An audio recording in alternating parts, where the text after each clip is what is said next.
what's up?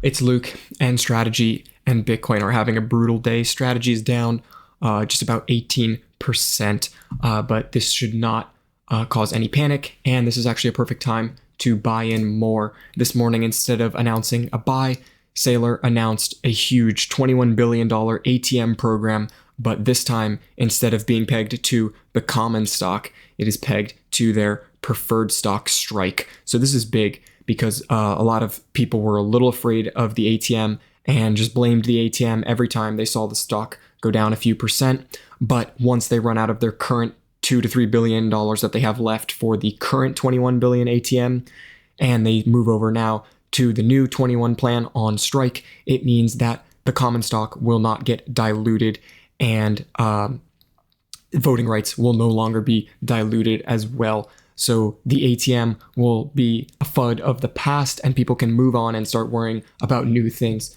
But for Bitcoin, Bitcoin is also trading below 80,000, and the Bitcoin therapist is saying that this is a deal of a lifetime. And I agree. I really think that this price is insane. If you can get in now below 80,000, you have the most asymmetric bet ever. You're buying into freedom money that will be used for the next 1,000 years.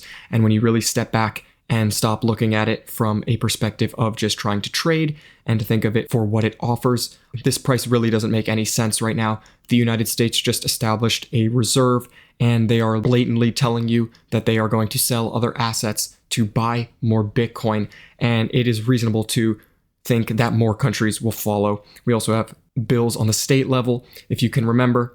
And we also have Strategy now announcing that they just put in another buy order for $21 billion. They are going to eat up all of the trading volume alone.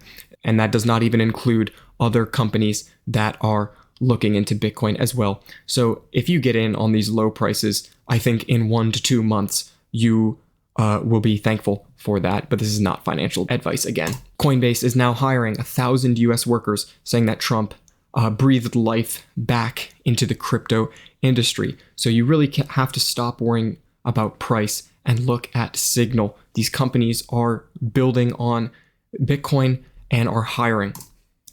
Here's David Sachs talking about the United States Strategic Reserve and how they are going to acquire more Bitcoin using budget neutral methods. Take a look. So maybe the decision with Ethereum is, hey, this thing's waning. We just put it into Bitcoin because we know that's the more solid one. Yeah, that's what I'm reading into it. Yeah, I mean, I think that's largely fair. I mean, look, I think that the stockpile should be subject to good portfolio management, right? And fortunately, we have a Secretary of the Treasury who is an extremely successful former hedge fund manager. So he's going to figure out the best way to manage these assets. And we give him the flexibility to do portfolio management. Whereas, and like he has to live and die with what he does. He has to make those decisions, and that's going to be, part of how he's evaluated by the president. So hopefully he's going to be sharp about that. Right, but the reserve is different, right? The reserve is just digital Fort Knox. Now, there's one other important difference between stockpile and reserve.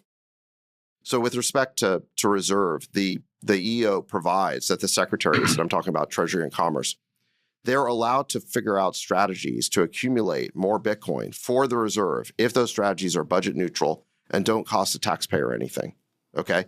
So it's possible that we could, I'm not saying that we will, but it authorizes them to acquire more Bitcoin if they can figure out a way to do it that doesn't impact the federal budget or the deficit or taxpayers, right?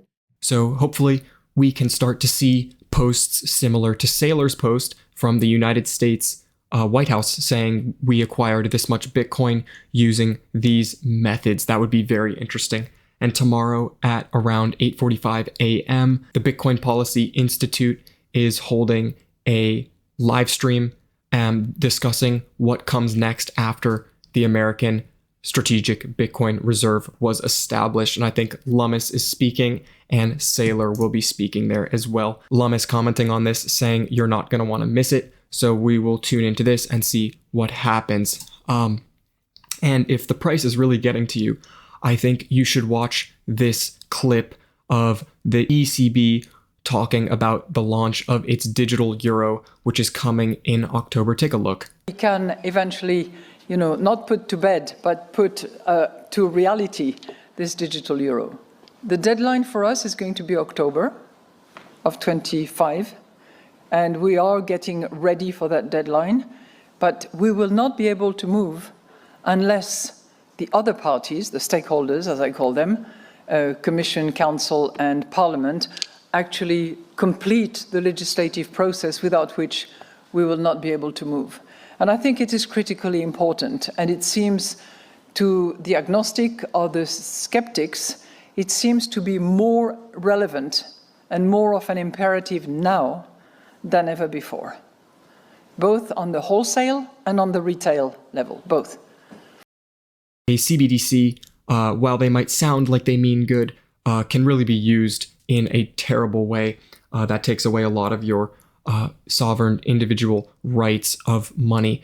They can track every payment, they can block your purchases, they will impose automatic taxes, and without using this new digital euro, you will lose your freedom. And let's say you make a purchase that is not favored by the ECB, they can freeze your account and you are now unbanked, which is great. So Bitcoin solves all of this, and hopefully this does not end up happening, because this would be a scary reality for those who are forced to use it.